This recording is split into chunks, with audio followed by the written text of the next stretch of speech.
So, Oh, that's so cool.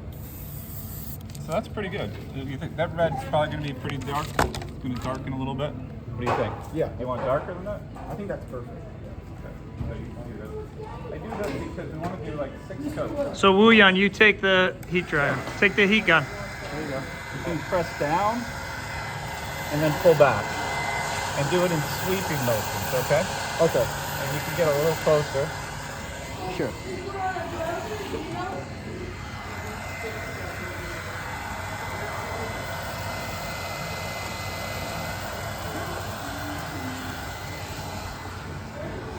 Not that dark.